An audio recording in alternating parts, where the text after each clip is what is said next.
लखीमपुर कांड पर अब सुप्रीम कोर्ट भी एक्शन में नजर आ रहा है। सुप्रीम कोर्ट ने गुरुवार को एक याचिका पर सुनवाई के दौरान अदालत ने यूपी सरकार से अब तक की जांच की और मौजूदा स्थिति की जानकारी और स्टेटस रिपोर्ट के जरिए पूरी जानकारी मांगी है। यूपी सरकार को शुक्रवार के दिन देश की सबसे बड़ी अदालत को यह बताना होगा कि लखीमपुर कांड में कितने लोगों को आरोपी बनाया गया है और कितनों की गिरफ्तारी हुई है।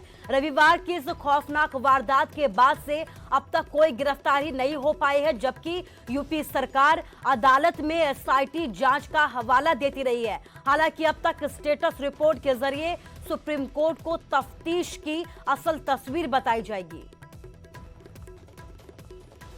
आज ही हमने एक लेटर पिटीशन फाइल किया था, हम दो लोगों के अधिवक्ताओं के द्वारा, जिसमें ये था कि जो है राज्य सरकार में जो लखीमपुर खीरी में जो घटना 3 तारीख को हुई, उसमें जो है दोषियों के खिलाफ कार्रवाई करने के लिए, वो चाहे पुलिस प्रशासन, जिला प्रशासन, राज्य सरकार जो भी दोषी हों, मंत्री हों, जो भी, उनके खिलाफ सुप्रीम कोर्ट अपनी निगरानी में जांच कराए और सीबीआई की मदद से एक सारी कार्रवाई कराए और दोषियों के खिलाफ एफआईआर दर्ज करने की मांग। सुप्रीम कोर्ट ने कहा कि ये जो है मर्डर जैसा गंभीर इशू है और इसको देखते हुए उन्होंने राज्य सरकार से कहा कि अब तक आपने क्या कार्रवाई की है, कितने लोग शामिल थे, कौन गिरफ्तार हुआ, क्या कार्रवाई की, वो हमको स्टेटस पर कल आप जो है कुछ करें। लखीमपुर खीरी में हुए हादसे को लेकर 2 वकीलों के द्वारा लिखे गए पत्र पर सुप्रीम कोर्ट ने स्वतः संज्ञान लिया। मामले की सुनवाई करते हुए चीफ जस्टिस एनवी रमन्ना ने उत्तर प्रदेश सरकार से कई सवाल किए। सुप्रीम कोर्ट ने उत्तर प्रदेश सरकार से ये सवाल किया कि लखीमपुर का जो हादसा है, उस हादसे को लेकर उत्तर प्रदेश सरकार के द्वारा क्या कुछ कदम उठाए गए। वहीं सुप्रीम कोर्ट ने उत्तर प्रदेश सरकार से यह भी पूछा कि कितने ऐसे लोग हैं जिनके खिलाफ उत्तर प्रदेश सरकार ने एफआईआर दर्ज किए और कितने ऐसे लोग हैं जिनकी मृत्यु हुई। बहरहाल सुप्रीम कोर्ट ने उत्तर प्रदेश सरकार से यह भी सवाल किया कि कितने लोगों की इस पूरे मामले में गिरफ्तारी हुई है। इस पूरे मामले को लेकर फिलहाल सुप्रीम कोर्ट ने उत्तर प्रदेश सरकार से कल तक अपना स्टेटस रिपोर्ट दाखिल करने के लिए कहा है।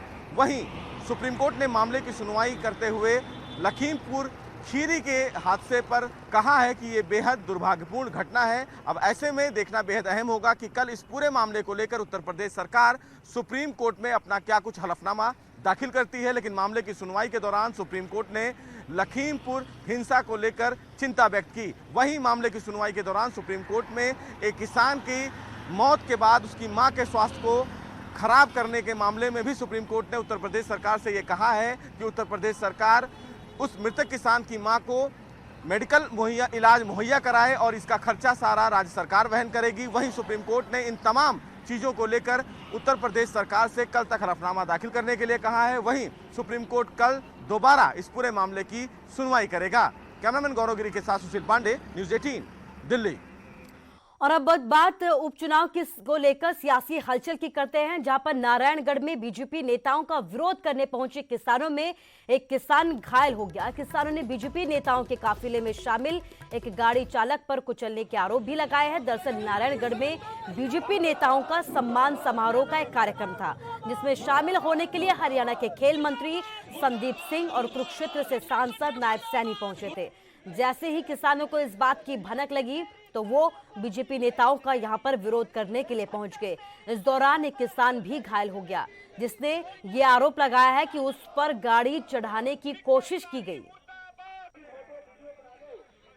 सर मैं यहाँ पे खड़ा था पीछे, मतलब कि गड्डी आई, गड्डी कट मार का मेरा मार का गई है जी। मैं काला झंडा लेकर विरोध करना था, मैंने और कुछ मेरा वो नहीं था जी। मैं विरोध करने के उसमें मत शर्माया था जी। उन्हें कट मार का गड्डी मेरे ऊपर चढ़ा का गई। नायब सैनी के काफिले की गाड़ी थी जी। मैं नीचे गिर गया, मैंने कोई सौदी नहीं थी, ना मैंने देखी गड्डी कौन सी, पर नहीं होता नायब सैनी के पीछे थी गड्डी।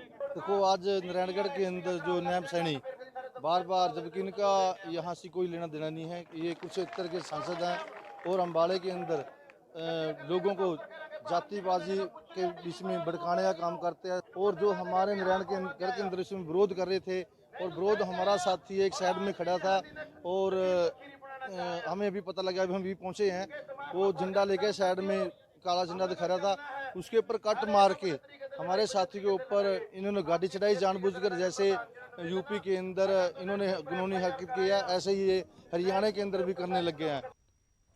इलाहाबाद उपचुनाव में बीजेपी जेजेपी की गठबंधन सरकार ने इस बार गोविंद कांडा पर दांव खेला है। उन्होंने अपना नॉमिनेशन भी दाखिल कर दिया है, मगर काफी जद्दोजहद के बाद गोविंद कांडा को किसानों के विरोध का सामना भी यहां पर करना पड़ा है। यानी किसानों ने कांडा को पहले ही नामंजूर कर दिया है। उधर किसानों के विरोध प्रदर्शन पर बीजेपी का यह कहना है कि ये राजनीतिक षड्यंत्र है। अगर किसानों को अपनी बात रखनी है तो वो चुनाव मैदान में उतरे।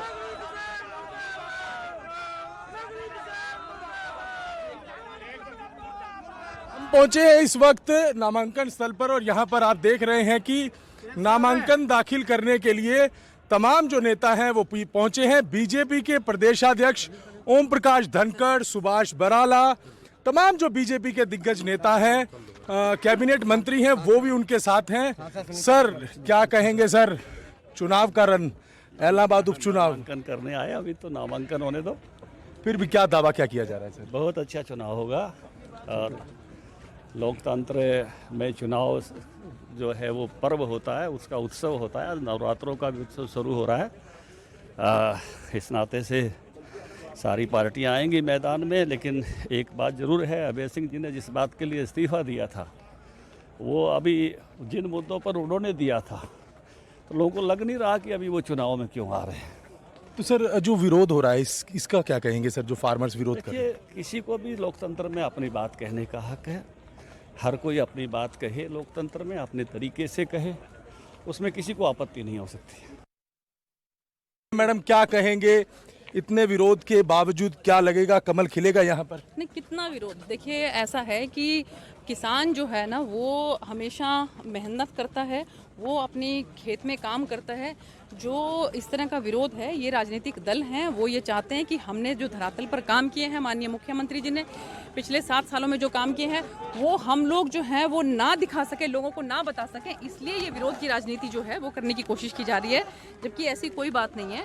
और मुझे पूरी उम्मीद है कि इलाहाबाद के जो नागरिक हैं वो हमारे भारतीय जनता पार्टी और जजपा के जो कैंडिडेट हैं उनको यहाँ से जीत दिलवाएंगे। देखिए, निश्चित रूप से कमल खिलेगा और इलाहाबाद विधानसभा क्षेत्र की जो जनता है उसकी बहुत लंबी उसको इंतजार करनी पड़ी है।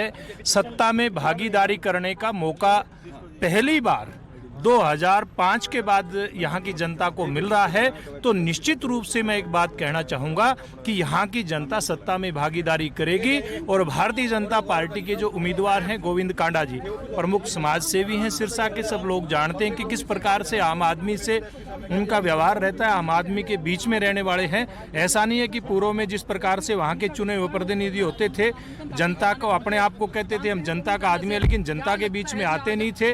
तो अब पहली बार यहाँ के लोगों को लगा है कि हमारी वास्तव में यहाँ की जो आवाज है वो गोविंद जी उठा सकते हैं और गठबंधन का उम्मीदवार इस नाते से जीतेगा।